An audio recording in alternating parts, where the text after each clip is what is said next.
Assalamualaikum warahmatullahi wabarakatuh. Saya Anggi Krisna Agustin dari kelas 12 MIPA 2 akan menjelaskan materi tentang distribusi variabel acak. Sebelum masuk ke materi inti, saya akan menjelaskan apa itu populasi dan sampel. Populasi merupakan suatu himpunan yang ingin diketahui informasinya dan menjadi tujuan penelitian. Sampel merupakan sekumpulan objek yang menjadi bagian dari populasi untuk mewakili tujuan dari penelitian sebagai penarikan kesimpulan. Sedangkan sampel acak merupakan sampel di mana semua anggota populasi mempunyai peluang atau kesempatan yang sama untuk dipilih. Nah, apa sih variabel acak itu? Variabel acak merupakan suatu fungsi yang menghubungkan suatu kejadian dari ruang sampel ke nilai numeriknya. Variabel acak dinotasikan dengan huruf kapital X dan huruf kecilnya x, menyatakan nilai-nilai dari kemungkinan sebuah kejadian. Baik, kita akan melanjutkan membahas sebuah contoh. Keluarga Ali merencanakan memiliki 3 orang anak. Variabel X menyatakan jumlah anak laki-laki. Kita tahu di sini X menyatakan jumlah anak laki-laki. Berarti, karena kita menginginkan 3 anak, maka kemungkinannya bisa tidak ada anak laki-laki sama sekali, atau 0 anak laki-laki. Bisa saja ada 1 anak laki-laki, 2 anak laki-laki, atau 3-tiganya anak laki-laki. Jadi, nilai X yang mungkin adalah 0, 1, 2, dan 3. Berikut kita buat tabelnya. Kita umpamakan laki-laki L dan perempuan P. Pada kemungkinan yang 0, yaitu PPP berjumlah 1. Kemungkinan kedua, LPP atau PLP atau PPL berjumlah 3.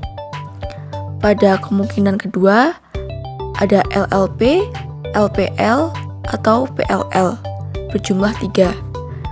Pada kemungkinan ketiga ada LLL berjumlah 1.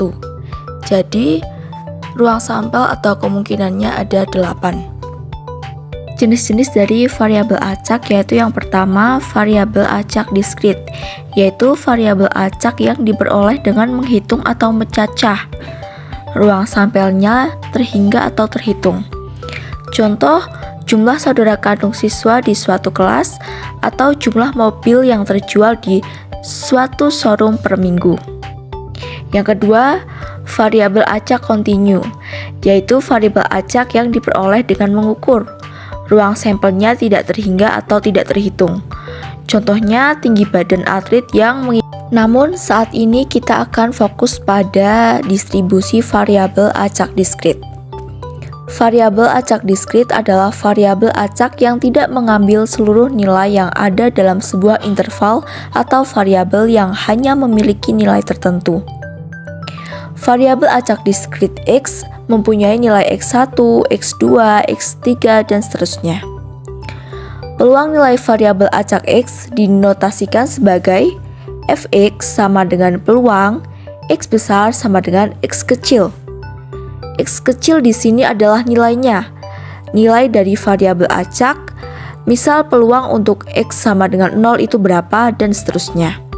Bentuk penyajian peluang nilai-nilai variabel acak disebut distribusi peluang atau distribusi probabilitas, atau disebut juga fungsi peluang atau fungsi probabilitas.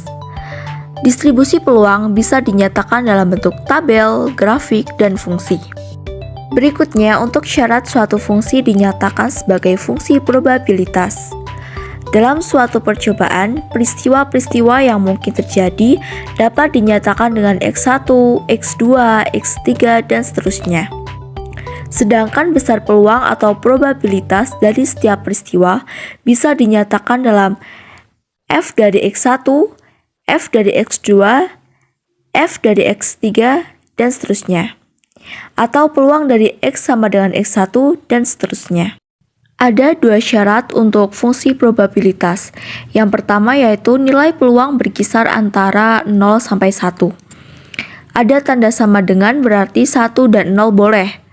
peluang tidak mungkin lebih dari 1 dan tidak mungkin negatif. Yang kedua yaitu jumlah seluruh peluang harus sama dengan 1. Jika sigma dari I mulai dari 1 bergerak sampai N, untuk fxi nilainya harus 1. Nah, saat ini kita akan membahas contoh soalnya. Tabel distribusi peubah acak diskrit keluarga Ali. Dari soal yang sudah kita bahas tadi dapat dinyatakan kemungkinan 0 sama dengan 1/8, kemungkinan 1 sama dengan 3/8, kemungkinan 2 sama dengan 3/8, dan kemungkinan 3 sama dengan 1/8. Terlihat bahwa sigma 3 X sama dengan 0 sama dengan 1/8 ditambah 3/8 ditambah 3/8 ditambah 1/8 sama dengan 8/8 atau sama dengan 1. Itu dia pembahasan singkat saya mengenai materi variabel acak. Mohon maaf jika terdapat tutur kata yang tidak berkenan dan semoga bermanfaat. Sampai jumpa.